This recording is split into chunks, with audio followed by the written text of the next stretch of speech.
right, here we are. It is Friday. Happy Friday. If in these troubled times you can consider any day happy.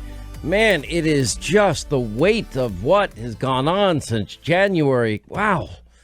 Been through a lot. Anyway, 144 days. You become the ultimate jury in this country. And, it's, every day it's just you think you might be getting to the end of something and right back in it we go. We've watched all these riots. We've watched now 800 cops pelted with rocks and bricks and bottles and Molotov cocktails. I for one, I don't like to see that happening to our country. And, after the coronavirus epidemic and we learn a lot here. These politicians suck. They are the worst. They are the worst of the worst. They're such incompetent idiots. I mean, especially these liberal states run by Democrats now for decades. They run cities into the ground, the educational system into the ground, the infrastructure into the ground. They prepare for no emergency whatsoever. And they are, what do they do with all the money that they basically rob from the citizens of their state's pockets? I have no idea. I've never seen, this is utter failure, incompetence, day in and day out. 800 cops are now injured. Couple of them now dead. 20 other people dead. You watch, let's see, the curfews are put in place. We're going to have a curfew at 7, 8, 9, or 10. Okay. Does any one person take it seriously? No. Nobody takes it seriously. Putting, literally letting entire streets be looted. Businesses destroyed, arson, violence, death, nearly 800 cops now. Unbelievable. Innocent people killed, businesses destroyed. Do you think in some cities in America we'd watch police precincts burn to the ground? And now we'll get to Seattle in a second here. They've done nothing to stop it. Not a thing. In fact, many Democrats supported this anarchy. I told you about this congressional candidate, let them burn it all to the ground. I'm like, huh? Okay. A week ago, they had snipers on the roof. What the hell you got snipers on the roof for in a peaceful march? Even if people loot, so what? Burn it to the ground, if that's what it's going to take to fix our nation. I know people want me to say that, but I'm just saying. Just burn it to the ground. They're peaceful, though. Unbelievable. These politicians have run. And I'm just this now. We need to focus in like laser beams here, because this is the future. This is, you want to elect Joe Biden, if he can even remember his own name by November 3rd. We're going to elect him, and he will pander to this insane lunatic left. Sanctuary cities, sanctuary states, anarchy, lawlessness. Educational systems, a disaster, infrastructure, a disaster, the highest taxes you'll ever pay. Now we have the anarchists. Now they've taken over part of one of our great cities, Seattle. You got all these, loosely affiliated anarchists. I don't know what groups they are. I can't say for sure. Quite literally now taking over blocks and blocks of Seattle's most prominent neighborhoods, including they now are in charge of and have chased the police out of their own precinct. And apparently one cop wanted to go back in. He had to be escorted in to his own precinct because the anarchists are in charge of their little autonomous zone. Or it's unbelievable. They're doing nothing to fix it. Now, the buildings reports that they're getting vandalized, business owners extorted, fights breaking out, people assaulted. Entire police precinct totally abandoned. And now they're in control of that, too. It is pure anarchy. And what is the job of government? Is it not first and foremost to protect your citizens, protect the people from those that would do harm to them or to their buildings and to their persons? There's total lawlessness here. Oh, but ABC has the right quote. They're saying it's a festive zone. Oh, really? Is that what we call anarchy? Festive zones. Police in Seattle have largely withdrawn from a neighborhood where protesters have created a festival-like scene. By the way, the first thing they did was build a wall. Oh, walls were bad. I thought you're keeping people out. I thought walls didn't work. Apparently not. It's working in Seattle pretty darn well. If you have a functioning brain cell in your head, you could see that, once again, failure, Democratic governor, Democratic mayor, and I'm going to get to this mayor in a second here, looking the other way, let the radicals just take over, destroy the city. The president's trying to get them to do their job and restore order for the safety of, well, the citizens that live in the great city and the great state, by the way. Now, the president's right. This autonomous zone, this festival-like atmosphere, now they have lists of demands. They want free college tuition and rent control and a whole list of other stuff. And, it's just sad to watch this. Now we live in a cancel culture. I will admit it. I like the TV series Cops. I like the show on the weekend that was just canceled too, live TV. Now, Cops was a live PD, right? Yeah. Cops was on 3 years. The only way you survive 32 or 3 years, you got to get ratings. And I think, as I've been saying and advocating for now, by the way, is cams on camera, body cams and cams in their patrol cars. Let's protect the people and keep the cops honest. That's one way to help. Now we're going to shut down all police movies, all police TV shows. Now, I actually think for the public to view it, and obviously they want to watch it, Live PD was one of the highest rated cable shows on TV today. It's got high ratings, and it got a lot of people watching it. Cops survived 32 years. Why? Because people like the show. But no, we can't have movies, or we can't have police shows that show the police. Well, maybe we get an education watching the police. We learn how hard their job is. We learn how professional so many of them are. We get to understand their interactions with crazy people that are amongst us. Some of them now, have their autonomous zone in Seattle. There's so much madness out there. You have a Massachusetts college apologizing to Black Lives Matter for letting police use the restroom. University president promises it will never happen again. Now, I'm assuming I make a mistake. I make a distinction between a group known as Black Lives Matter. Remember, we played the tape a lot years ago. What do we want? Dead cops. When do we want them now? Pigs in a blanket, fry them like bacon. But I don't think the peaceful protesters that say they're Black Lives Matter are affiliated with the group. I make a distinction. But I think they're apologizing to the group that did say these things. That's how I read it. Anyway, Liberal College in Massachusetts, they apologize for providing assistance to the police by letting them use the bathroom. Wow. Okay.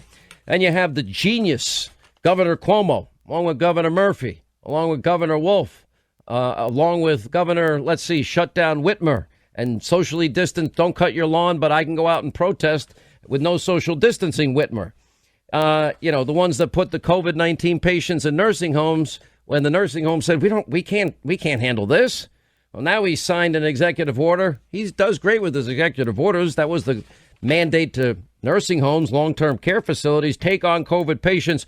Forget about the thousands of empty hospital beds that Donald Trump built and manned and provided every ventilator, all the PPE equipment you'd ever need. He says, no, you don't reform. You're not getting any additional state funds, period. Okay, then you got Comrade. This is not about a press release that's going to solve it. The way we really solve this is we say to every police agency in this state, I believe it should happen in the nation, sit down at the table with the local community, address these issues, get to the root of these issues, get a plan, pass that plan by your local government, and if you don't, you're not going to get any additional state funds, period. We're not going to fund police agencies in this state that do not look at what has been happening, come to terms with it, and reform themselves. Yeah, he speaks with such authority during one of his, just incompetence, stupidity, ignorance. We get all the symbolism in the world. We'll take a knee for 8 minutes, 46 seconds. Okay, they haven't done a darn thing to help or solve any problems. Taking a knee, okay, if you were in Congress and you've been there 50 years, what responsibility do you have in all of this? They didn't do anything to fix it. Oh, and then the Seattle mayor, this is a doozy, defending the Capitol Hill Autonomous Zone as patriotic, in her remarks, patriotic, and said that Donald Trump's threat to send in federal forces to crack down was unconstitutional and illegal. Unfortunately, she doesn't know what the hell she's talking about because that's wrong. It's called the Insurrection Act, 1807. Now, I hope we don't get to that. I would urge only under the worst circumstances. And then Governor Inslee, another Democrat, in a press conference. I wasn't aware that a 6-block area of Seattle had been taken over by anarchists, despite the fact that the group had forced the police to abandon their precinct. By the way, it's all peaceful in the autonomous zone. And these protesters, a group that is calling themselves CHAZ, Capitol Hill Autonomous Zone, that have done this, they have their crazy demands: abolish the police, close prisons, hire African-American doctors for black patients, give free college and housing to everyone. If you give in to our demands, we might leave our festive autonomous zone. New York Times, they seem to be in love with them, too. Toilet paper Times. Free speech, freedom of police is how the New York Toilet Paper Times described the zone in their article. But they're the same idiots that said, who says it's not safe to travel to China after the president's travel ban? I wonder if anyone took that advice. No police, extortion of private business. That's what's really going on. And Seattle police chief leaving the precinct. That wasn't my decision. You think any cop would ever do that wants to do their job and maintain peace and protect people and serve people and maintain order? I tend to doubt it. Anyway, so the Seattle mayor, police chief says, I didn't make the call to abandon the precinct. Nope. The mayor, police chief, denied making that call. The Seattle police chief says rapes, robberies, all sorts of violent acts have been occurring in the area, and we're not able to get to help people. That's what they're saying. And the Seattle mayor wants to fight Donald Trump, wants to tell a story about domestic terrorists who have a radical agenda. It's not true. This is a festive zone. Anyway, the autonomous zone already has its first incidents of self-appointed police violence. Okay, that happened as well. And it gets worse from here. What did I tell you the other news of the day? It's one shocking headline, one shocking detail after another. Okay, that's what happens. You want to know what a Biden presidency would be?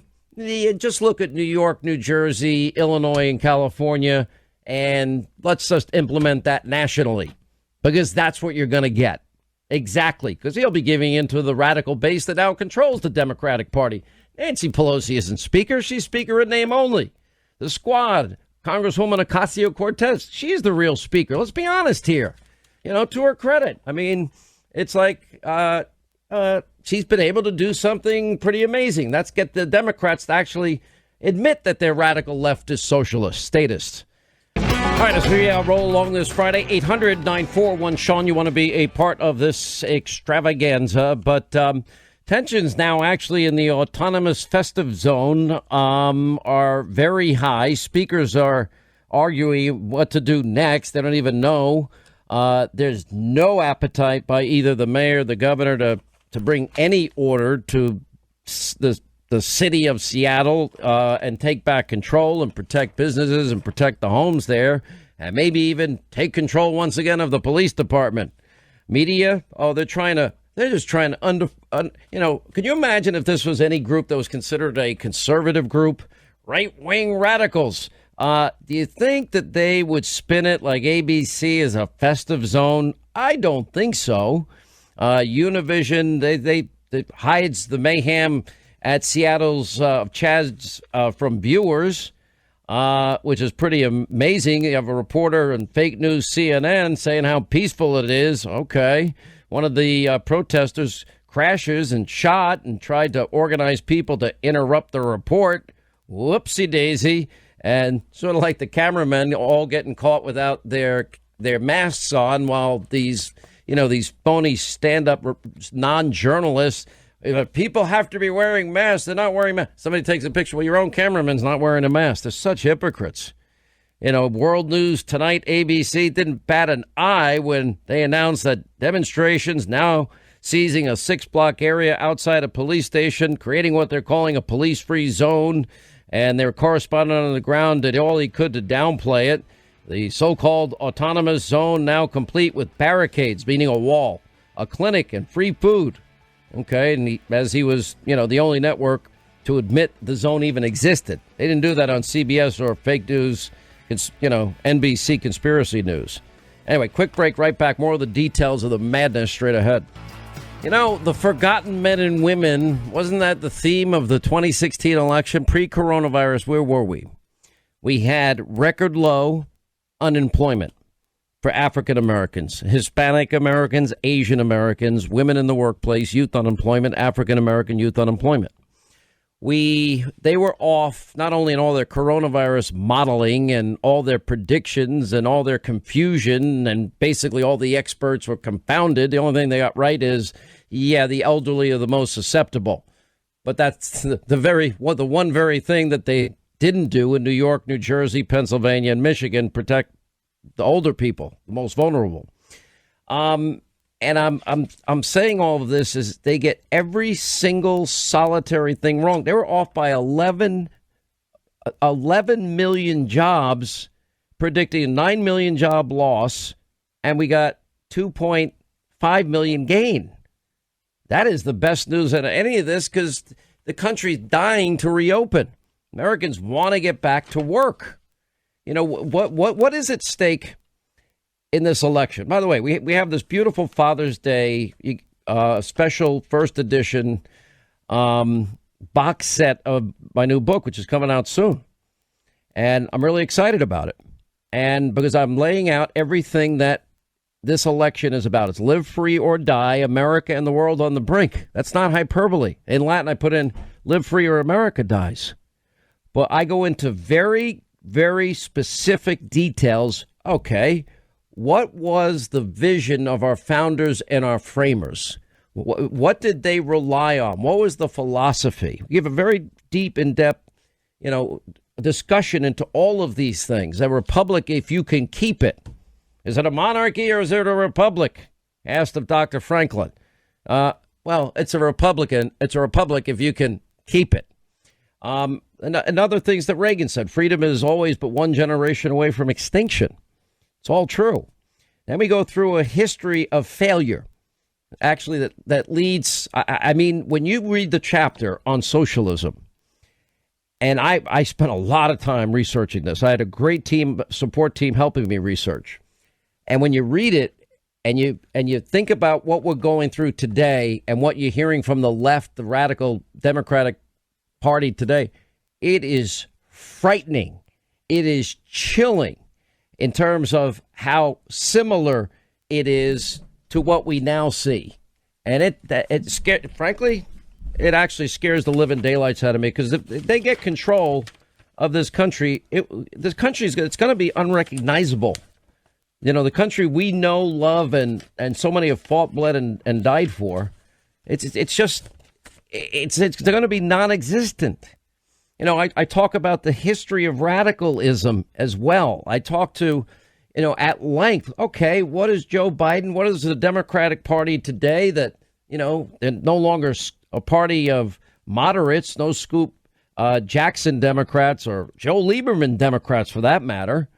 The history of socialism, a history of failure. Every single solitary time it has been tried, it fails, and it usually ends up in the worst, most dire, most oppressive, regimes with people starving, no wealth creation whatsoever, and worse, and a stifling of the state, oppressive stifling, and in spite of all the glorious promises of free everything, all it has shown us, history, if we don't learn, we'll repeat it, is failure. And that is the Democrats' 2020 agenda. I go through the deep corruption and hypocrisy. We covered the Russia collusion. I call it the hoax of the century. And that is that I even again going through my notes and past monologues and information we all talked about on this show and on TV. I mean, I forgot so much. It is, we literally came that close, imagine, threading a needle to losing the country and then being successful in what is a coup attempt. You know, then the impeachment hoax. Oh, we won't use Mueller this time. We'll just do it on our own. And the whole hypocrisy of that. And the mob and the media and how, I mean, what a destructive force media has become in this country. You know, you talk about freedom. The left seems like they love freedom. They don't love freedom. Not at all. They believe, well, freedom for, I guess, you know, in sanctuary cities, if you're supposed to be deported, why not aid and abet those that are committing crimes, for example? And how freedom of speech. Probably the biggest chapter in the book is President Trump's accomplishments, because there's so many promises made, promises kept.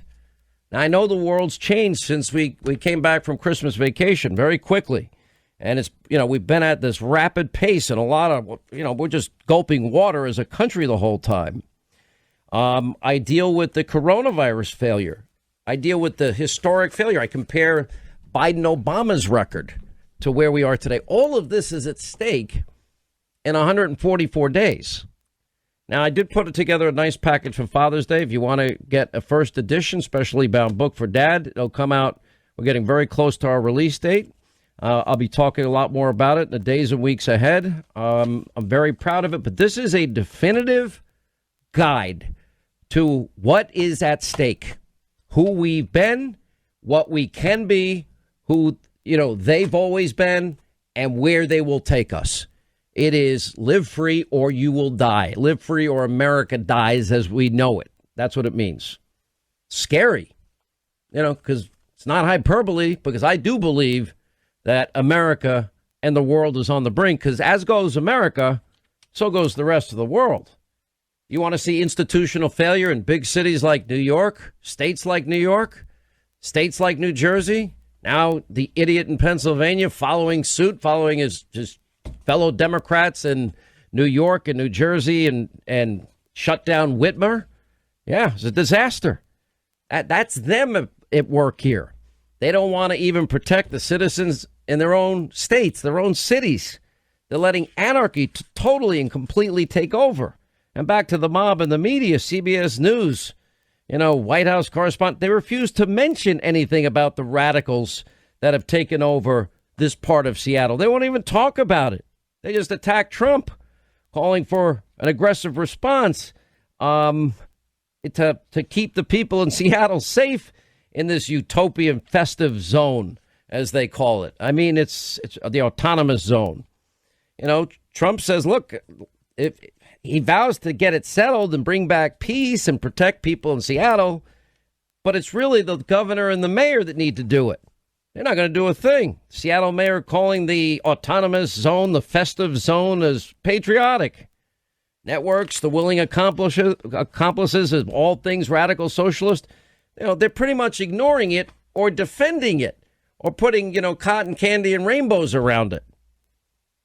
Yes, Hannity.com, Linda. I got it. I heard you. If you want the Father's Day gift. I am proud of it. But, you know, cities are under Philadelphia having gunfire overnight, 11 wounded, 1 dead. You know, you have, you know, the cancel culture, the, you know, statute of Philadelphia abolitionists. That's gone. But what's interesting to me about, all right, they want to get rid of all the monuments, et cetera. Cuomo's out there defending the Christopher Columbus statue in New York City. And OK, so now I've talked at length about the history of the Democratic Party and Republican Party, the party of Lincoln, the party of the Emancipation Proclamation. That's the Republican Party. If you remember the Democratic Party, yeah, they were the party of segregation, the Southern Manifesto. And you know, by the way, that was about the document.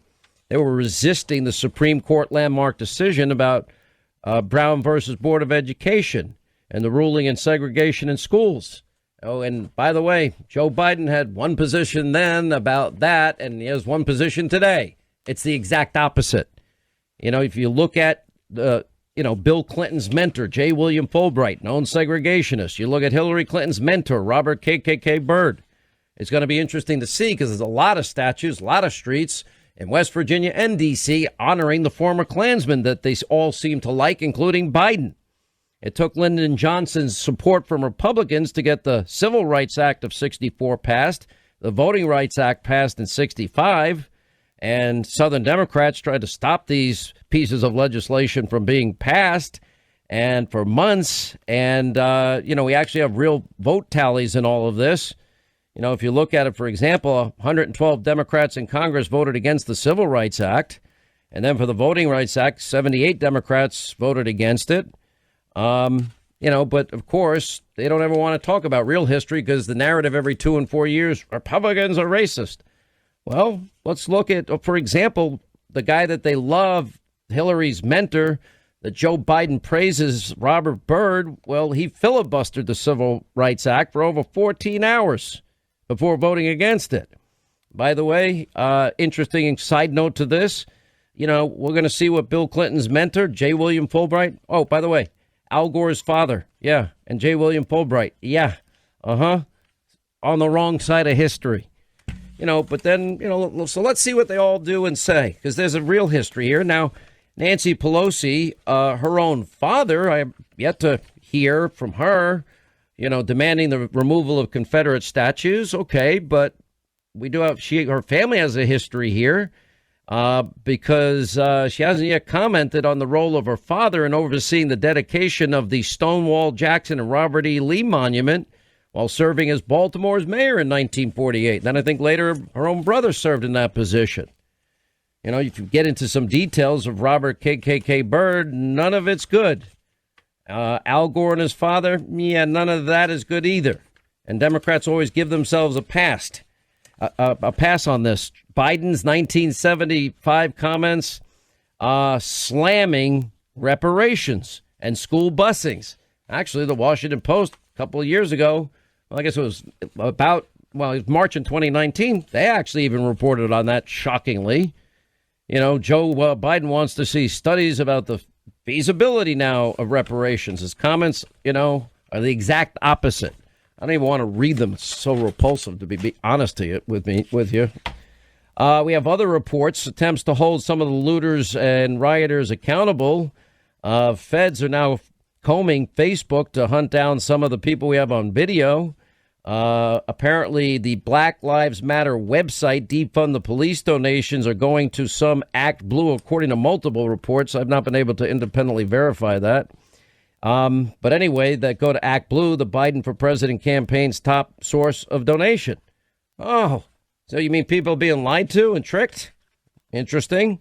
You have anti-police movement continuing all over the place. Ricky Gervais mocked the celebrities in the I Take Responsibility anti-racism PSA. Natalie Portman advocates for defunding the police. Okay, are all these Democrats Hollywood stars? Are they going to give up their private jets? Absolutely not. But they'll lecture us about driving an SUV or a caravan. Are they going to give up their armed protection? I tend to doubt it. Nancy Pelosi going to do it? Joe Biden going to do it? Any of these liberal governors, they're going to do it. I have Comrade de Blasio once in the TV studio, and I'm like, those 4 guys over there are policemen. They have guns on them. Should every New Yorker have the ability to also have a weapon inside their home? We went back and forth for like 20 minutes. They have a right to be safe, guaranteed right to be safe. I didn't ask if you have a guaranteed right to be safe. Do they have a right to defend themselves the way you defend yourself? And, one other thing the Seattle mayor says, we could have the summer of love. It's more like a block party. I forgot all about that part. I meant to get to that earlier. And the mayor also saying it's not terrorism. This is patriotism. This is a festive environment. Now, the president's saying if we have to go in, we'll go in. OK, well, why don't other people do their job? By the way, new poll shows African Americans oppose defunding police by a double-digit margin. 2 polls released today, overwhelming majority of the American people oppose these stupid plans of defunding the police. ABC poll, 57% of African Americans support defunding the police. Okay, but other polls are showing other things. Self-described liberals support defunding the police by a 13-point margin. Okay, who are you going to call? My favorite question now. Schumer sides with the defund the police nut jobs in a Senate showdown. Resolution by Tom Cotton called for two simple things: justice for George Floyd and to oppose efforts to defund the police. And Schumer opted to block a resolution of Senator Cotton. Democrats who cheered the anti-cop riots warned that Trump rallies are dangerous. A lot of them were out marching, the same because of coronavirus. Okay, a little more hypocrisy on top of hypocrisy. Seattle councilwoman urges the city to actually surrender to the Antifa occupiers. You don't make this up. Seattle City Council member wants the city to leave the police-free zone occupied by protesters in community control permanently. Huh. Wonder if the people that own homes and businesses agree with that. Seattle's police chief reports that rapes and robberies, this was a National Review, are taking place in the cop-free festive Summer of Peace autonomy zone. Another poll shows voters overwhelmingly reject defunding the police, 64% overall. New York Post had this. This is an ABC poll, too. Okay, you want law and order? You want open borders? You want taxes through the roof? You want government-controlled everything? No oil and gas? You want a socialist utopia that'll fail? That's what's at stake in 144 days. Anyway, it's all together on Hannity.com if you want to give data. Oh, we got to get the vice president out of the basement. He's fine in the basement. 2 people see him a day, his 2 body people. That's it. Do you believe there is systemic racism in law enforcement? Absolutely. But it's not just in law enforcement, it's across the board. Everybody's trying to shame us into being embarrassed about our profession. Well, you know what? Stop treating us like animals and thugs and start treating us with some respect. The clock is ticking.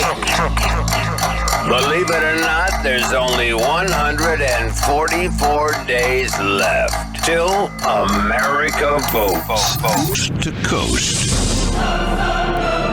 From border to border. From sea to shining sea. Sean Hannity is on. Watch out. Please watch out. I am only a peacekeeper taking him to the office. That's it. First of all, exactly, guys. So I'm being a peacekeeper and taking him to their office. That's it. That's all. I do not work with them. Nothing. I'm out here every single day. Make sure everybody's okay. That's it, and that's all.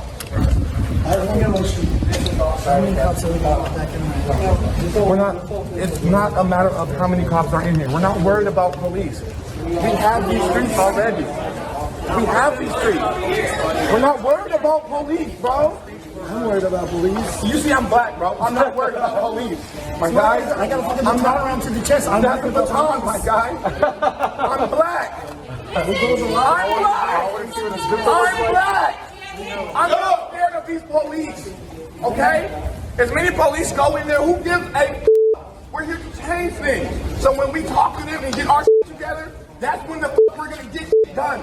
Not worried about when the police coming here. And that's it, that's all. Yeah, follow us. You know what the thing is? You have hijacked it. You have taken the meaning away.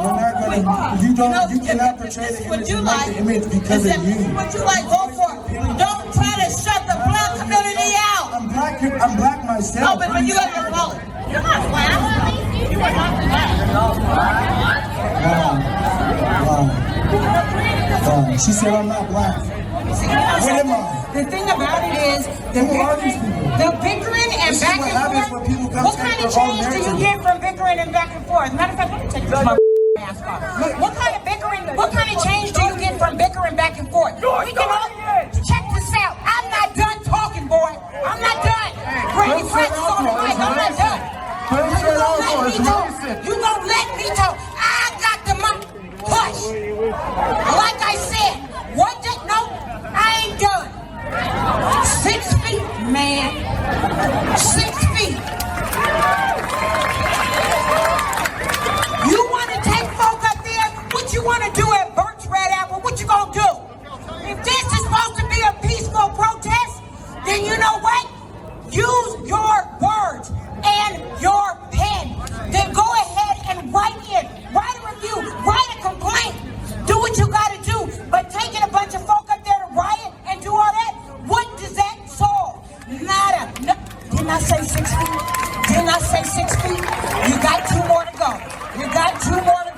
1,300 men and women of the Seattle Police Officers Guild. We are beside ourselves. The city has lost all the political will to enforce the rule of law. Governor, I'd like to ask you about what's going on in Seattle. There's this thing called the Capitol Hill Autonomous Zone. What's your thought on that? The fact that the protesters have taken that over and not allowing people to come and go freely? Regarding the National Guard.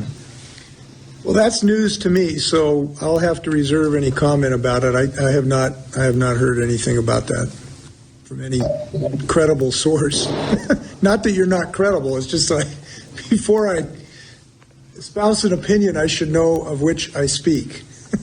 All right, there are the sounds. We'll have a lot of the sights. The autonomous zone, which the mob and the media. Now, I never really thought I'd see this before, but you have a big liberal city in America. I thought what we were seeing is, 800 cops pelted with bottles and bricks and rocks and Molotov cocktails. Some cops have died, around 800 now injured. 20 other people are dead. Now you got in Seattle, these anarchists now that have literally now taken over 6 city blocks in one of the city's most prominent neighborhoods. Thought it was bad when we were watching precincts in New York City abandoned and burned to the ground, but now it's gotten worse. They now are armed. They're now setting up checkpoints into and out of the so-called autonomous zone. The inmates, clearly, when you listen to this, are like running the asylum. They're literally trying to kill each other at every other second. Business owners are reportedly being extorted. Other buildings are being vandalized. Fights have been breaking out. People are being assaulted. An entire police precinct now has been totally abandoned. Part of the tape you just heard is the anarchists escorting now one police officer to the precinct they have now commandeered. Wasn't that nice of them? ABC even going as far as to say it's a festive zone. Police, they say, in Seattle have largely withdrawn from a neighborhood where protesters have created a festival-like scene that has President Donald Trump fuming. Again, the coverage almost non-existent. President saying that Seattle can't be occupied by anarchists and if they don't clean this up, he's going to have to. But the Seattle mayor, Jenny Durkin, is defending Capitol Hill's autonomous zone as, quote, patriotic. Wow. One way to describe it, right? Anyway, hour 2, Sean Hannity Show, 800-941-SEAN. Newt Gingrich joins us, Fox News contributor. His latest book is called Shakedown. Sir, welcome back. And I know you've been back and forth to the Holy See, and I know you're watching this day in and day out. Need to get your thoughts on it. Well, I would say, welcome to Joe Biden's America. It's a variation on the opposite of Reagan in the second debate when he said when asked about his age, I won't take advantage of the youth and inexperience of my opponent.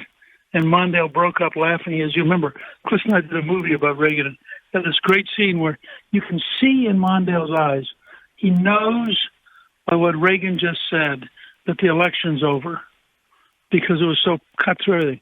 So I would say the opposite here. To watch Joe Biden is to be embarrassed, to feel sad for him and his family, to wonder why they're putting him through it. But what's happening in Seattle is the natural outcome, and my newsletter today at Gingrich 360 was about Biden, Schumer, and Pelosi, because I think we need to think of it as a team. And they would change America so radically in the first year that we would no longer be the country you and I grew up in, which, of course, is what they want. Well, you're seeing in Seattle, and by the way, Abraham Lincoln would have understood this and said, this is an act of secession. These people have taken over a neighborhood, put up signs that say you are leaving the United States. Now, how can the mayor and the governor tolerate this? I mean, you can't. I mean, if it's no longer the United States, then whose laws apply? Who is protected? Because remember, if there is no law, the most vicious, the most violent, the strongest dominate and exploit the weakest and the poorest and the most helpless. And that's what you're going to see in Seattle. It's not going to be a summer of love, to quote the mayor of Seattle. It's going to be a nightmare. Let me ask you about what has now caught fire among many Democratic governors and mayors and politicians and people in D.C. about this whole defund the police. To me, it's a very simple question, Mr. Speaker. It's, okay, who are you going to call at midnight when you're alone in your home with your kids and somebody's trying to break in and do harm to your family? Who are you going to call? Oh, well, first of all, of course, you had this idiotic Democrat city council president in Minneapolis who said worrying about rape is an example of white privilege, which she said actually on CNN. But I'm going to go a step further. I have a very simple test. I would say to anybody who talks to me about defunding the police, fine. Nancy Pelosi should give up her security. Chuck Schumer should give up his security. Every Hollywood star should give up their security. Every governor should give up their security. You want to walk in and spend the next couple of years with no security? Now talk to me about defunding the police. But don't tell me we're going to protect the aristocratic, privileged, wealthy because they have their own police. But we're going to rip away police for people who are poor, who have no power, who can't protect themselves. And that's what we're getting. You think Nancy Pelosi is going to step out without police? I don't think so. You think Schumer is going to come back to New York with no police? I don't think so. This whole thing is an example of the aristocracy of the elected powerful and the movie star rich and those people who think they're better than the rest of us.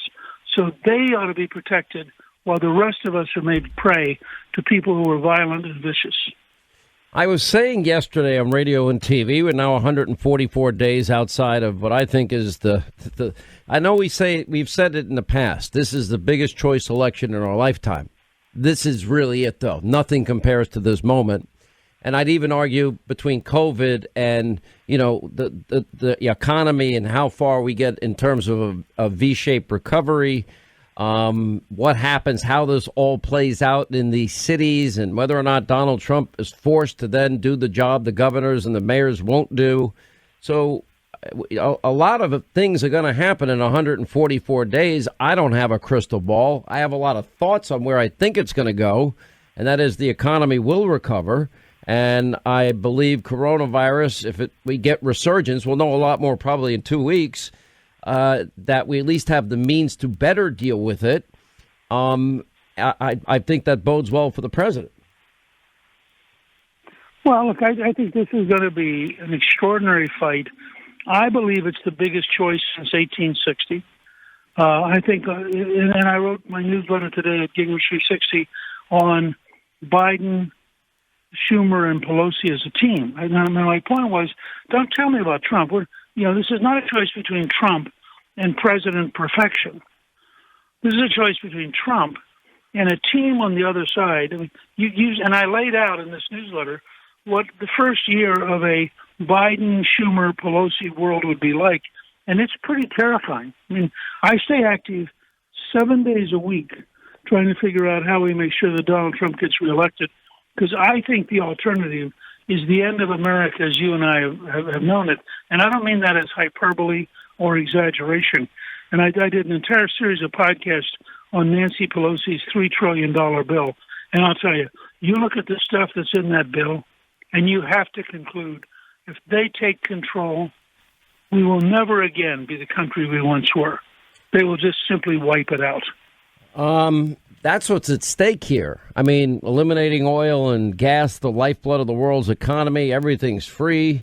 Socialism at a level we could never, that is totally unsustainable. These are false promises, a power grab by the state that I don't think you can recover from. And then, of course, foreign policy weakness once again. That's never going to end well. Defunding the military also is part of this utopia.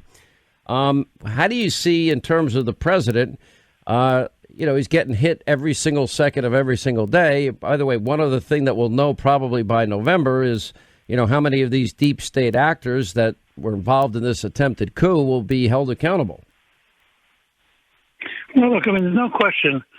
And again, I go back to Lincoln and to some extent to Andrew Jackson.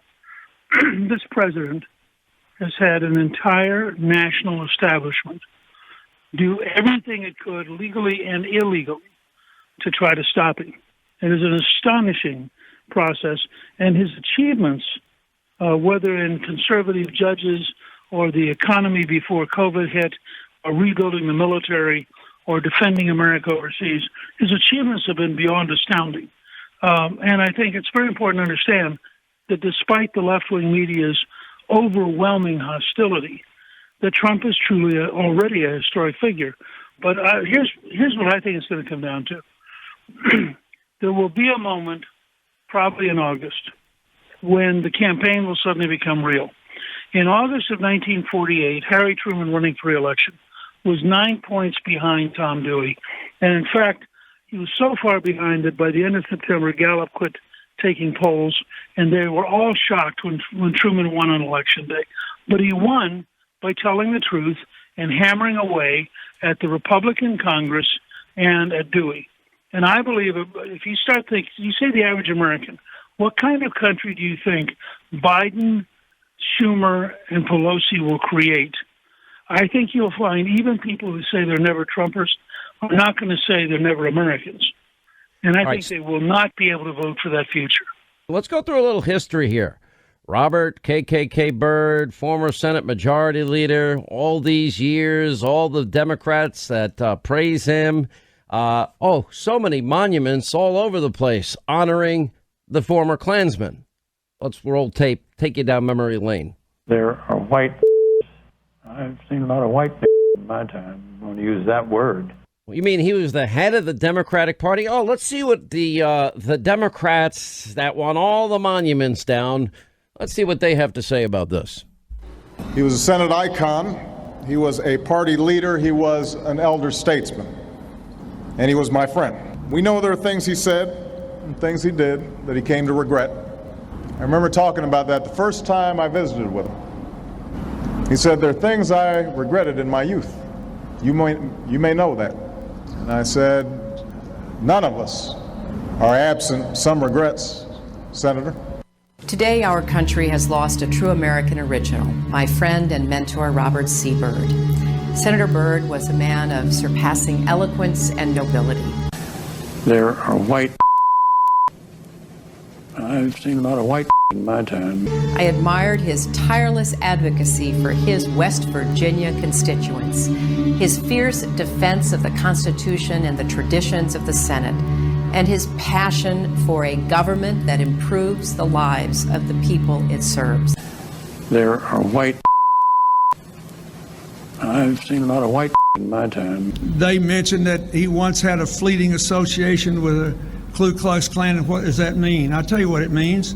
He was a country boy from the hills and hollows of West Virginia. He was trying to get elected. As Secretary of State, I continued to rely on his advice and counsel. Robert C. Byrd led by the power of his example, and he made all of us who had the honor of serving as his colleagues better public servants and better citizens. Robert C. Byrd left such a legacy. Although I and my colleagues behind me revere the Senate, Robert C. Byrd elevated the Senate, who was the embodiment of his state. If there's ever a senator who, in fact, reflected his state, it was Robert C. Byrd. Every time I sat with a leader, I never called Senator Byrd Senator. I always called him leader.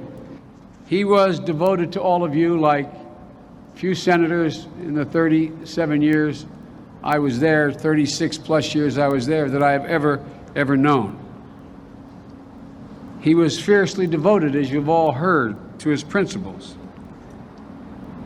Even once he became power, he always spoke truth to power, standing up for the people he proudly was part of. The senator made a very moving and eloquent speech as a son of the Confederacy, acknowledging that it was time to change and yield to a position that Senator Carol Moseley Braun raised on the floor of the Senate, not granting a federal charter to a organization made up of many fine people who continue to display the Confederate flag. All right, there you hear the blatant hypocrisy. By the way, Nancy Pelosi now, Wednesday, demanding the removal of all Confederate statues occupying the U.S. Capitol, as of now remains silent on her very father's role in overseeing the dedication of the Stonewall Jackson and Robert E. Lee Monument while serving as Baltimore's mayor in 1948. Be interesting to see if she thinks what her father dedicated should come down. We know all about, for example, the story of Robert Byrd, and it's getting more interesting by the moment. Former Speaker of the House Newt Gingrich is with us. His new book, Shakedown. J. William Fulbright was the mentor of Bill Clinton. You know more about J. William Fulbright than I do. Hillary's mentor was, Robert KKK Byrd, and Joe Biden had an awful lot of nice things to say about him. And do we get rid of all the Byrd monuments, too? Because they're pretty much everywhere all over West Virginia and D.C. Look, I want to bring this whole statue argument to right now today. There is a large statue of Lenin in Seattle, Washington. Now, if we're not going to accept statues that are in any way inappropriate to human dignity, I would argue that the statue of Lenin has to come down. And I think that's a very good test for liberals. There's a lot of good tests. I want to hear Nancy Pelosi, her opinion on her own father, who oversaw the dedication of these Confederate statues. I want to know a position on that. I want to know if she's consistent, in other words. Well, frankly, I did a piece about this the other day. Both her father and her brother were the mayors of Baltimore. So if we want to talk about what has caused enormous pain for poor Americans and especially for poor urban blacks, why don't we talk about how many years the Democrats have run places like Baltimore, San Francisco, Seattle, Chicago, and Pelosi's role, which is intimately tied both to Baltimore and to San Francisco. And it's pretty hard to say that it's Donald Trump's problem if the Democrats, for example, have run Chicago for 89 consecutive years. To now turn and say, but this is all Donald Trump's problem. So I think there are a lot of fights we can have here, and I think that the left desperately wants to avoid arguing about performance by putting in symbolism and emotion and empathy, so that taking a knee replaces fixing the school system. And I think that we shouldn't let them get away with it. We should go after them head on.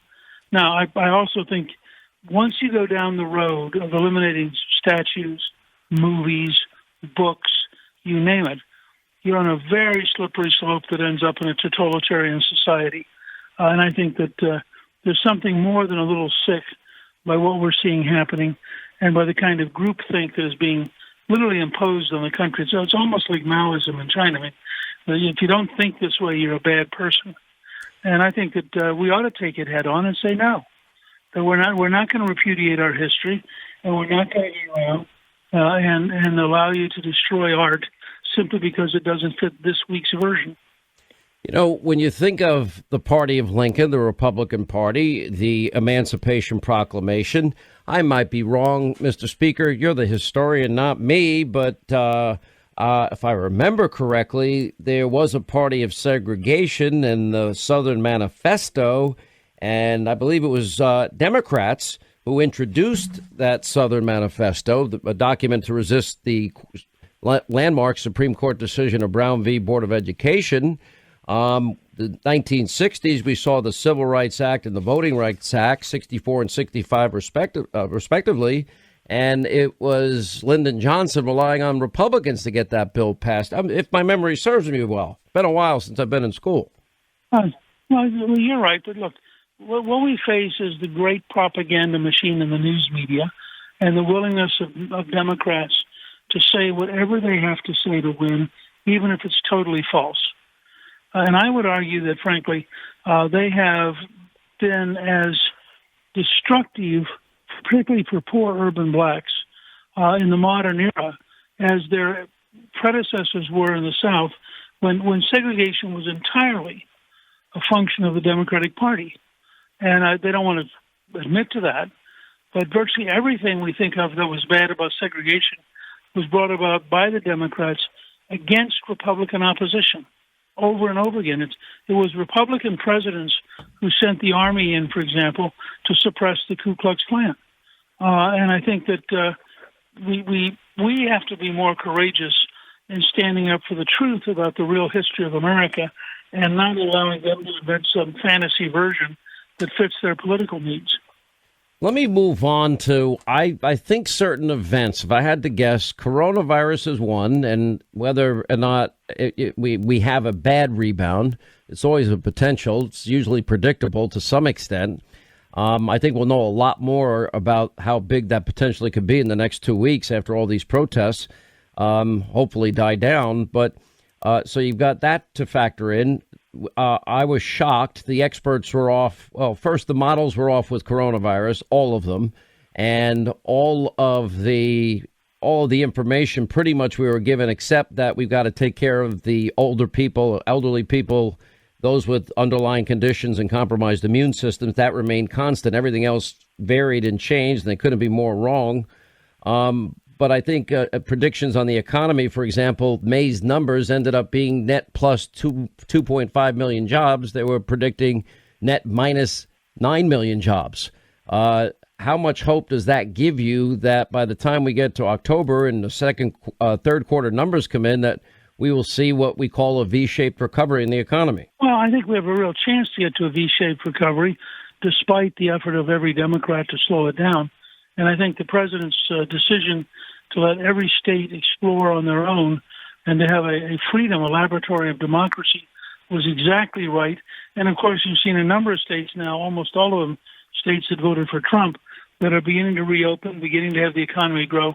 But I really believe the president should send up to the Congress a dramatic, bold tax bill that would have a 1-year suspension of the payroll tax, 100% deductibility for businesses, and an ability to compensate companies who came out of China and moved their businesses back home to the U.S., and several other things. He needs to put the Congress on notice. We need to keep the momentum up, not relax, not rest, but continue to push towards economic growth, and let Nancy Pelosi explain to the country why she won't move a tax. A payroll tax cut would be very, very popular, and people would understand that it actually allows working Americans to keep more of their own money. It allows small businesses to keep more of their own money. And a 1-year holiday on that tax would have enormous positive impact on the economy. I don't think the president can relax. He has to get up every morning and think about, what am I doing today to keep this economy growing?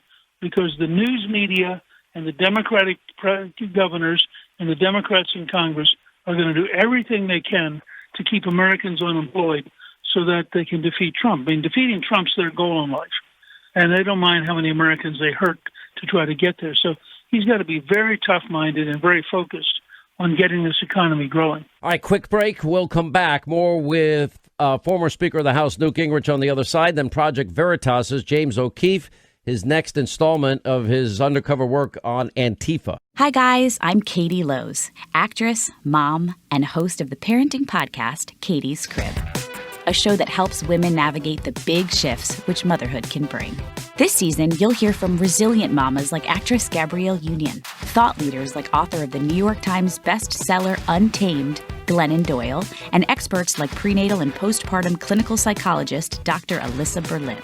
We get candid about our experiences and share resources for everything parenting: endometriosis and surrogacy, divorce and blended families, emotionally preparing for postpartum.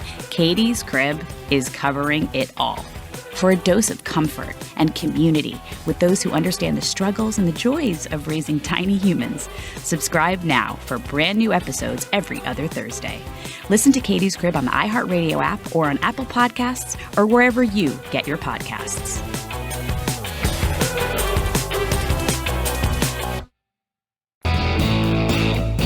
All right, as we continue with former Speaker of the House Newt Gingrich's new book out, by the way, Shakedown. So let me ask this. Terry McAuliffe, pretty revealing I'm fine with Joe in his basement bunker. No, let him stay in the basement bunker. He only sees 2 people a day. I'm like, that's a whole new model and paradigm being developed right before our eyes on how to inspire people to vote for you. Stay in your bunker, only see 2 people a day. Democrats are fine with that. Well, they have a real problem. In the end, you think? Yeah. Sooner or later. Well, I mean, in the end, sooner or later, he is going to come out in the open. And if he said no practice, no preparation, and what we've seen so far is frankly painful. I watched the Biden on The View when they tried to coach him into how to apologize for, sexual advances. And it was so painful. Every time he opens his mouth, it's painful. Why do you think, though? I mean, I think it's a fair question. They asked it about Reagan. You referred to this earlier in 1984 after didn't have a good first debate against Walter Mondale. And, does he have the mental alertness, the stamina, the strength, the mental acumen to take on the hardest job in the world? And, you're right. He won it with that one. I'm not going to let my opponent's youth and inexperience be an issue in this campaign. Game over. It was a great moment of history. But the question is, I don't think Biden's capable of that moment, in my humble opinion. But they know everybody's acting in the media and Democratic Party like there's nothing wrong. The only reason Terry McAuliffe got caught is because he didn't know he was being taped. I'll tell you, I've thought about this a lot. I don't know how Trump can debate him because I think it could be such an overmatch that people could end up feeling so sorry for Biden. Not that would necessarily vote for him, but I mean, I think it's almost unfair or inappropriate to put him back out in public. All right, Mr. Speaker, you've been more than generous with your time. His new book, by the way, Shakedown, it's on Hannity.com, Amazon.com. I'd say bookstores everywhere, but I don't know if bookstores by you might be open or not. Mr. Speaker, always appreciate you being with us. Great insight. When we come back, News Roundup, Information Overload Hour, James O'Keefe. His next undercover installment with Project Veritas on Antifa tactics and where they're getting some of their money from. Straight ahead. The whole goal of this, right, is to get out there and do dangerous things as safely as possible. How violent is Antifa or RCA in particular? Practice things like an eye gouge. It takes very little pressure to injure someone's eyes. They do not hesitate to either push back or incite some kind of violence. In our classes and in our meetings, before we do any sort of demonstration or black bloc, we talk about weapons detail and what we carry and what we should have. What is black bloc? Well, this is black bloc right now. The term is used to a tactic in which individuals conceal their identity to look uniform so that no one can be identified in an act of a crime. With RCA, it seems much more structured, almost like a company or like a business. So, I feel like there is some type of outside funding, influence, or resources being used. Consider destroying your enemy, not delivering a really awesome right hand, left eye blow, It's not boxing, it's not kickboxing, it's destroying your enemy. We did apply for a grant from Soros at one point, a long time ago, when I was doing more abortion rights and defending clinics. We actually did get a grant from them around, we started a thing called the National Day of Appreciation for Abortion Providers. Contributing money look, we are not going to reach millions without millions. That's just straight up. We are not going to do it. We need millions of dollars to reach millions of people. If you can get a meeting with either one of those, Sarah Taylor or Andy Z, it would be a very important experience in your life. We're trying to meet with Tom Steyer. And what? Right now, I don't know if we took the meeting today. We're meeting with his main advisor on impeachment. And they kind of, I don't know who that is. It's somebody. That's kind of a big deal. I mean, We've been talking to his assistant. He first said he was going to meet, then he got busy. He made the announcement. Tom Steyer's been retweeting some of our stuff. Yeah. And I wouldn't be surprised if he's going to want to, I think he has, this is only me speaking based on reading newspapers from New York. I think he has political ambitions. Well, yeah, I mean, there's always been the rumor he's going to run for governor. That he may actually want to not be directly connected. So the idea is you step to the side, grab the person, and then slam them down. Okay? That's one way. So here's the other way. Hey, come on, choke me. You stuck. You grab his. Or you just solidly elbow. He will let go. When I first infiltrated them, I was a little worried. They were definitely learning tactics that were not in for defense. It was definitely for offense. On the front, they would say on their website that these were defensive classes, but all the tactics they used were offensive. Their goals are the abolition of the state, to shut down prisons, abolish the ICE, the police force, and the United States government. Oh, abolishing the government. Now we know what Antifa is. We're going to say it's self-defense, but it's really offensive that they're going to be involved in. That a series now, I guess it's now the third or fourth part of the series. It's hard to keep up. James O'Keefe and Project Veritas, he's the founder of Project Veritas. Their undercover work infiltrating the group Antifa, stealth, underground, extremely paranoid.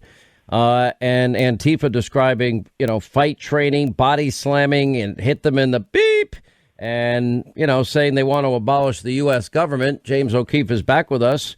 Why don't you just sum up, because we'll show this new video tonight, but, explain the whole thing here. Sean, so basically, we've released the last installment yesterday.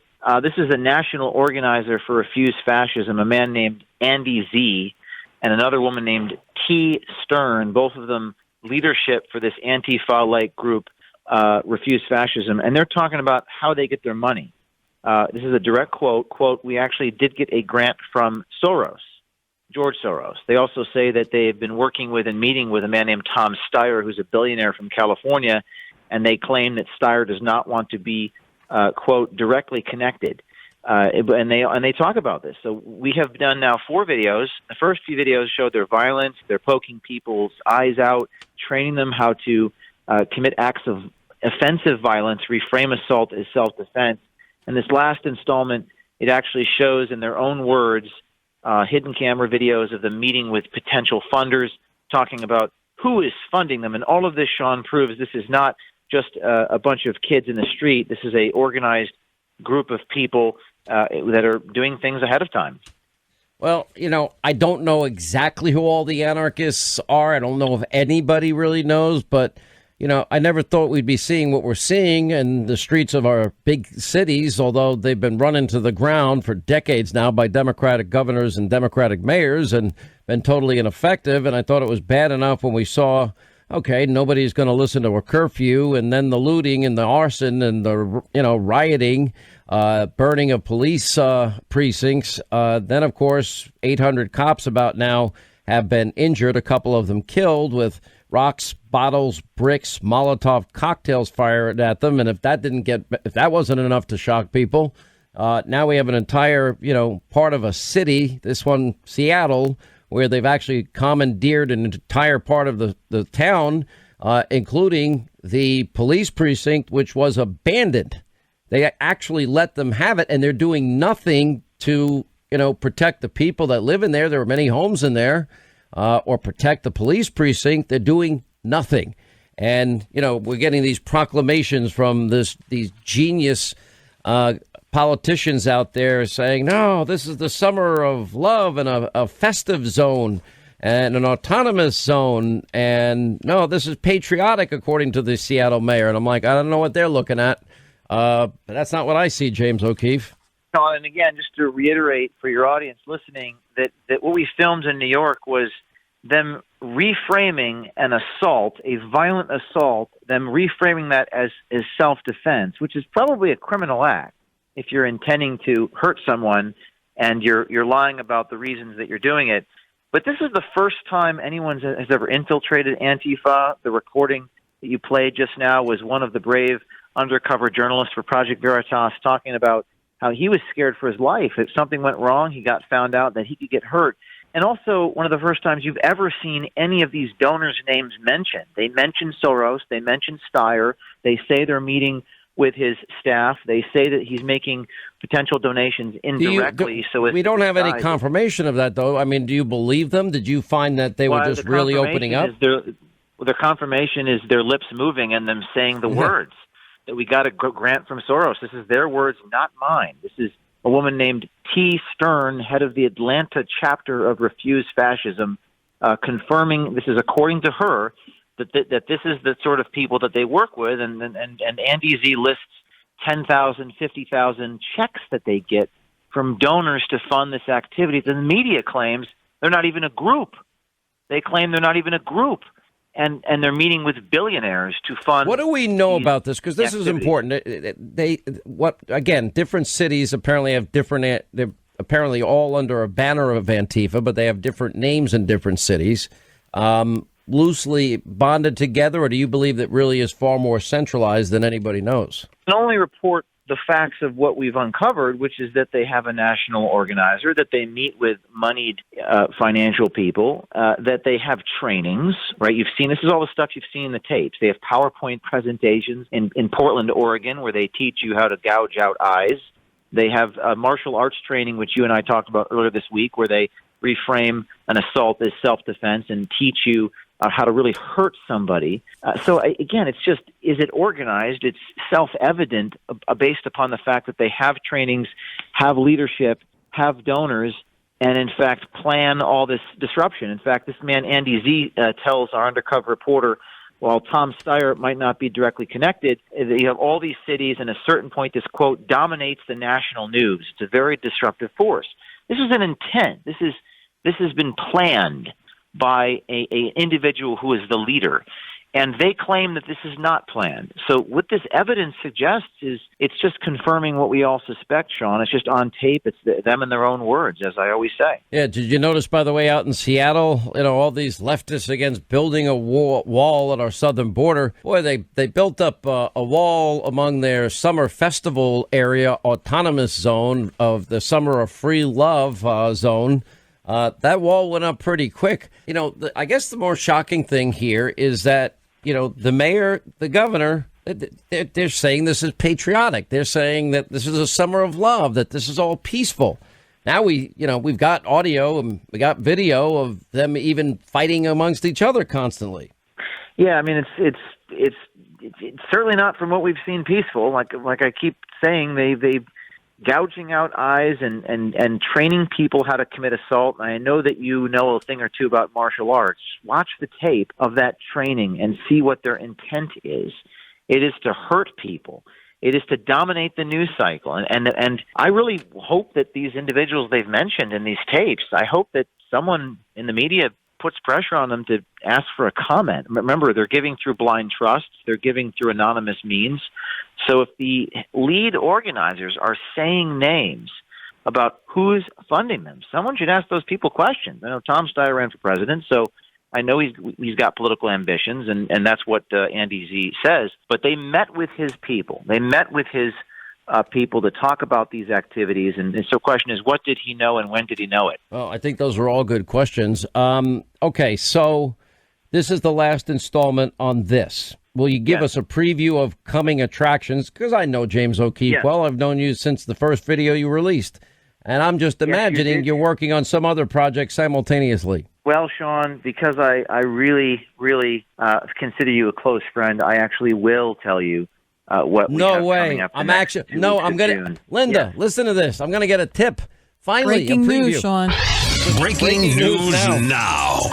That's funny. All right, go ahead. What do you got? You've been so good to Project Veritas, and in fact, I'm going to tell you two pieces of breaking news. Here's the first. The first is, because you've had me on your show the last couple times, we've had a whistleblower, an insider inside Antifa come to us. That's the first bit of breaking news. And we're going to be, I can't give anything more away, but we have one of them come to us, which is very cool this week. The second bit of breaking news is that we're going to, Twitter, Facebook, Google, one of those companies next week, it's going to be big.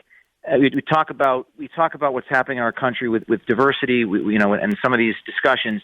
We've obtained some information inside of one of these big companies, big tech companies, that is going to blow you away. We basically caught them essentially breaking the law, and we have absolute tangible proof and of an insider who's going to speak to us in the shadows about it. We think it's going to be a very big story. We think it'll elicit a response from the leadership at one of these big tech companies. We're going to release that next week. It is amazing. I mean, with all this information you've been able to gather and all this evidence and all this proof, and the Attorney General talking straight up about an investigation into some specific individuals, that I got to imagine at some point in time that these videos might be extremely valuable to law enforcement. I guess we'll see that soon. It's a question of whether the Attorney General wants to prosecute or the California Attorney General wants to prosecute, since these tech companies located there. But I can promise you, Sean, we got the evidence. They're breaking the law next week. Okay. James O'Keefe, ProjectVeritas.com. Links on Hannity.com. James, thanks for sharing that with us, and we'll be following very closely in the days, weeks, months ahead. We appreciate you sharing it with us. All right, time for a quick call here as we say hi. Mike is in Florida. We'll do phones for the final half hour of the show today. What's up, Mike? How are you? We got about a minute 15. It's all yours. Okay, Sean, good afternoon. First of all, thank you for all you do and telling the people straight like it is. Sean, I'm a retired New York City detective with over 25 years.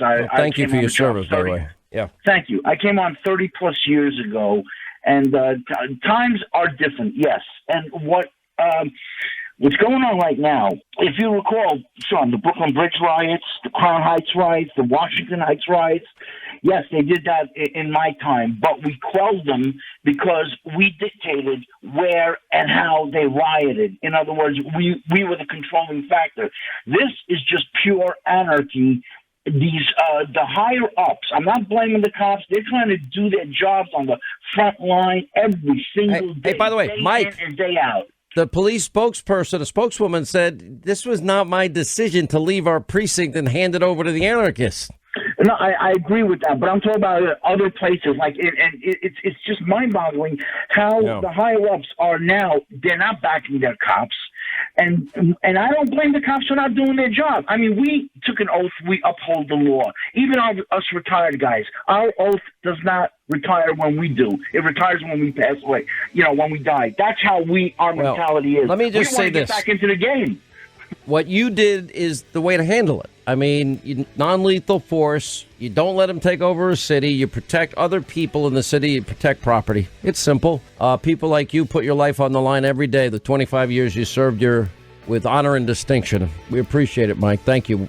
When we come back, right to the phone, straight ahead. 800-941-SEAN if you want to join us. All right, 25 till the top of the hour. 800-941-SEAN. You want to be a part of the program. We will have all the latest tonight, 9 Eastern. Set your DVR. Hannity, Fox News on all the anarchy, madness, insanity. Greg is in New Jersey. Greg, hi. How are you? Happy Friday, sir. Glad you called.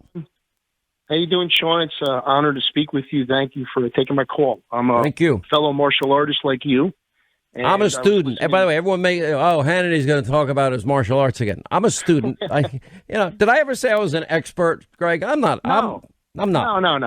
No. And you never are when you're a martial artist. You're always a student for life.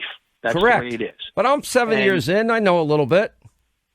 And I was listening to you speaking on Wednesday with your sensei. It was really good stuff. And I took a lot of training in PPCT, which is pressure point control tactics. And police officers really need to learn this stuff. And what they need to learn is not just about the anatomy of the body. They need to learn what happens to the body when your heart rate elevates in certain situations. And it'll help them do their job much better. And there's training out there for them. And I back them on that. It's very hard to get these guys to train, but it's an awesome thing to do and get them. He does it for free. He does it for discounts. He does it for free. He wants to help law enforcement. I mean, and by the way, this guy's a lawyer that has just followed his passion. My Sensei Glenn. Right. But look, it is. You're right. We need more training for these guys. And pressure points, of course, but when you start getting into Japanese jiu-jitsu and Brazilian jiu-jitsu and targeted striking, I mean, it is a precise art. They're called the arts.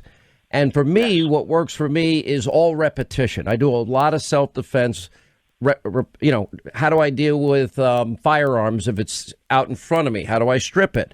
Getting a gun offline, fight the man, strip the gun, break the finger, step back, tap rack 4/3. I mean, it's just my passion. I like it. Yeah, and you know what it is? It's not only just training the police officers, it's also they have to continue training so they don't forget. And that's what happens a lot. They do some things, and then they stop. You have to continually do it. And you know that. Listen, I know that because let's say we don't do a lot of jiu-jitsu for a while. Then I have to go back to it. He's like, okay, what do you do? And I'm like, oh, I have to think. He goes, the idea is not to think. The idea is to do. But you know what? The repetition helps. For me, it's a passion. I love MMA. I love the octagon. I love these guys. I call them gladiator sports, warrior sports, and obviously one is MMA. The other's, I think, NFL football, college football. And, I just admire what it takes to be at the top of your game. I watch these guys in the octagon. I'm like, wow. One of the things that we do, too, is we were joking about pain day. That's real because his thinking is, okay, if you can't take a little pain, what's going to happen if somebody hits you? You're just going to say, ow, it hurts. It's got to be meaningless to you. And by the way, with all the pain he gives me, it's pretty meaningless now. I can take a lot. So, but you have to experience that to understand it, right? Yeah. Oh, yeah. Oh, Linda, how bad is pain day? You've watched it many times. I show people. I mean, I could never do it. Oh, well. Yeah, you could. Okay. Come on, Linda. Yeah, sure you could. No, she's right. I do my biking. Yeah, she does her Peloton. She does the Peloton bike. I'm perfectly content to not get hit. So how bad was it when Lawrence Jones, when we were at that dinner in New Hampshire? And I always throw a dinner for all the tech guys, all the people on our team and radio and TV. And, I do pain day, and then I go, Lawrence, $1,000. All you have to do is do what I do. I need months to train. And he's a big, strong guy. I mean, he wanted no part of it. It was hilarious. Yeah, but there's a difference between being strong and being like, when you work out every day, your muscles are very acclimated to the kind of pressure that you're putting them under. Like that stuff that you do takes, a very long time to get prepared for. And to me, it looks scary. I wouldn't want to hit anybody like that. Yeah. Well, anyway, what do you? Are you like me and Glenn? Do you do an eclectic blend of arts? Any particular art you're, I 19 years in Taekwondo, and I'm a 4th-degree black belt. But I trained in a lot of different arts in jiu-jitsu.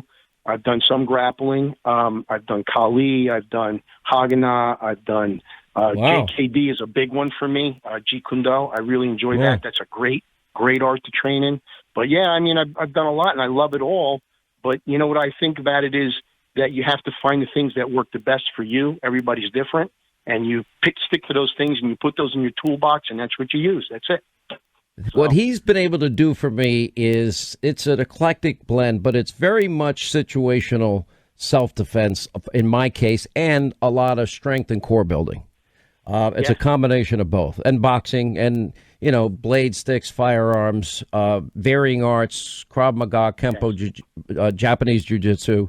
And, I just like it. It's a passion. I nowhere am near your class of martial artists, but I have nothing but respect. No. Don't say that. Don't say that, my friend. That's the two things I learned that were most important in martial arts was humility.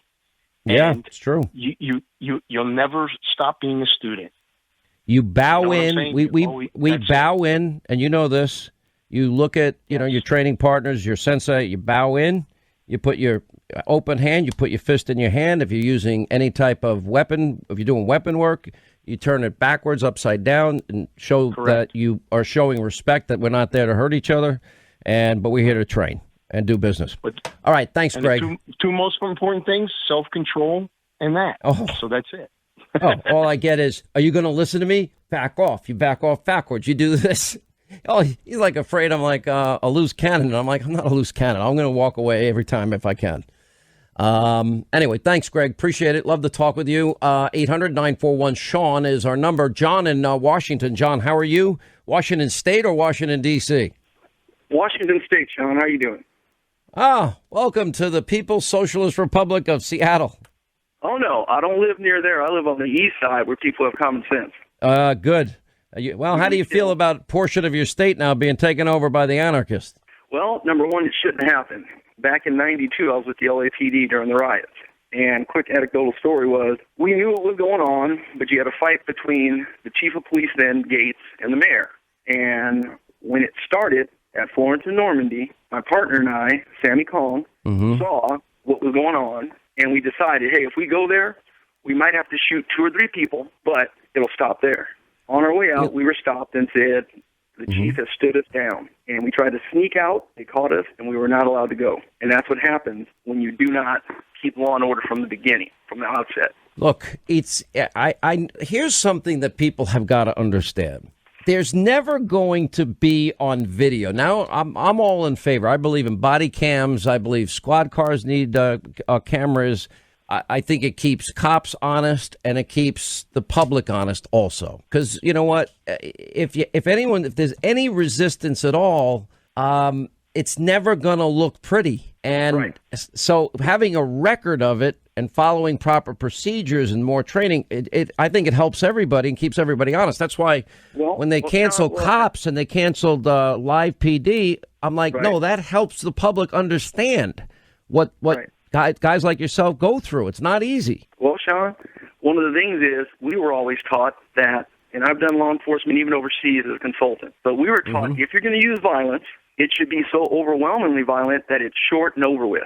But one of the main points I'd like to make is all the training in the world does not matter if you don't have the trust of the citizens you're policing. And one of the biggest outdated modes has to be done away with is police cannot sit in a patrol car with their friends and partners, then promote to IA, and then all of a sudden you're going to put that person in prison if they did something that's a crime. It's unrealistic. What needs to happen is you can't even use outside agencies, the FBI. All of them are part of the law enforcement system. You need service-trained people. We have so many good detectives that are retired sitting around that if you put them together and we're able to let the citizens of that community work side by side with those service-trained advocates, then what happens is now they get to learn how tough the job is, and the police officers who are under investigation have somebody that understands their language, understands the situation you go through. That's why on some of your shows I've heard people talk about community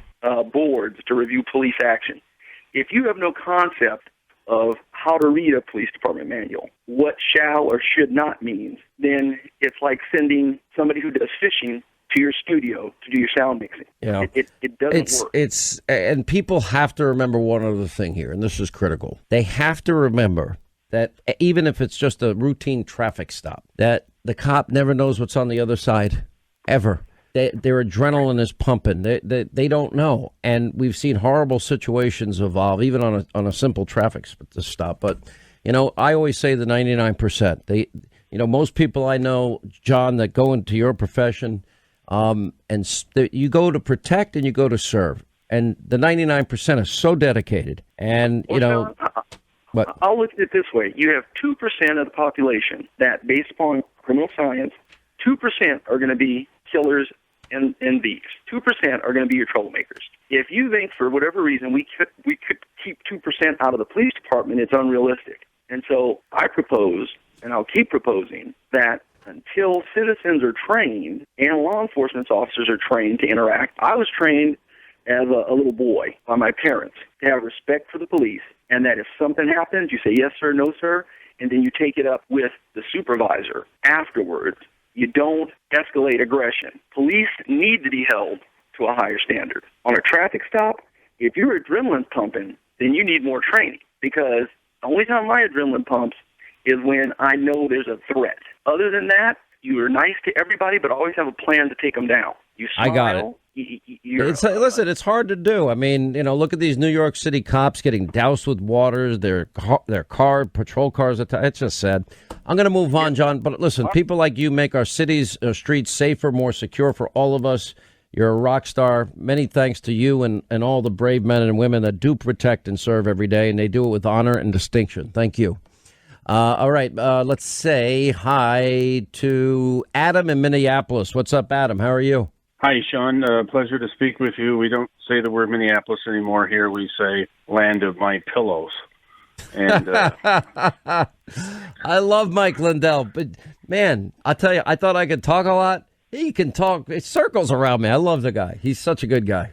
Yes, absolutely. Well, hey, the reason for my call is every day we get a body count and the number of shootings in Chicago. Terrible. And I have an idea for President Trump. Land Marine One in White Sox baseball park and meet with the black leaders in that area and become the first president to really attempt to solve that particular problem on the southwest side of Chicago. I think the Democrats would lose their minds and Trump would become a superhero with the majority of the black population. I think it's going to be very interesting because obviously the president announced yesterday, after meeting with a lot of key people, that there is a reform package that he's working on, but he wants it to be meaningful. You know, none of this, people kneeling for 8 minutes and 46 seconds. That doesn't make up for, the 50 years they've been in the House or the Senate doing nothing. All the talk that Chicago, for example, has gotten over the years, decades of Democratic rule, and they haven't fixed their crime, their violence problem in their neighborhoods. And you're right. I think I'm the only one on television to ever scroll the names of everybody. And this is going back a ways during Obama's time as president. And, all the people shot, their names. You've never heard them. All the people shot and killed. We scrolled their names. You've never heard of them. And it's like year in and year out, nobody does anything. And now, but here's the problem, too. Your governor or the governor in Illinois, he wants nothing to do with Donald Trump coming in and helping the state out, even when there's unrest going on. I mean, it's insane. Well, apparently that area, I guess when the stockyards left many, many, many years ago, it was not replaced with any sort of job opportunities. And obviously, Donald Trump is very effective at doing that, i.e. the economy. But I think that would go a long way in addition to what he's already done. To heck with the governor, to heck with the mayor. Just land that Marine One, meet with the black leaders and say, you know what, let's try to figure a way that everyone doesn't have to kill each other, and take the first step.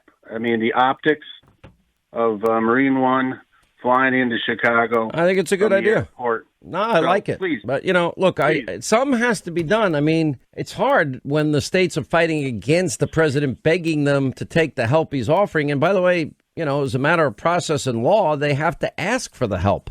Unless the president, relies on the 1807 Insurrection Act.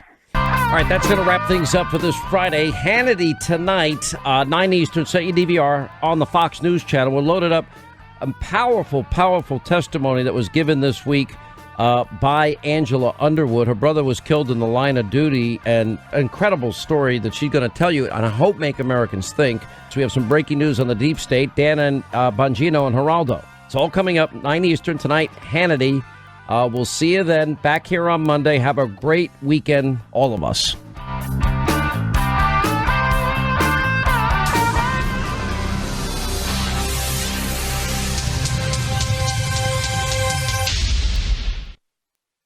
Hi guys, Katie Lowe's here, actress, mom, and host of the parenting podcast, Katie's Crib, a show that helps women navigate the colossal changes that come with motherhood. You'll hear from resilient mamas, knowledgeable experts, and me asking a whole lot of questions. It's real talk that offers real perspective on what it's really like to be a parent.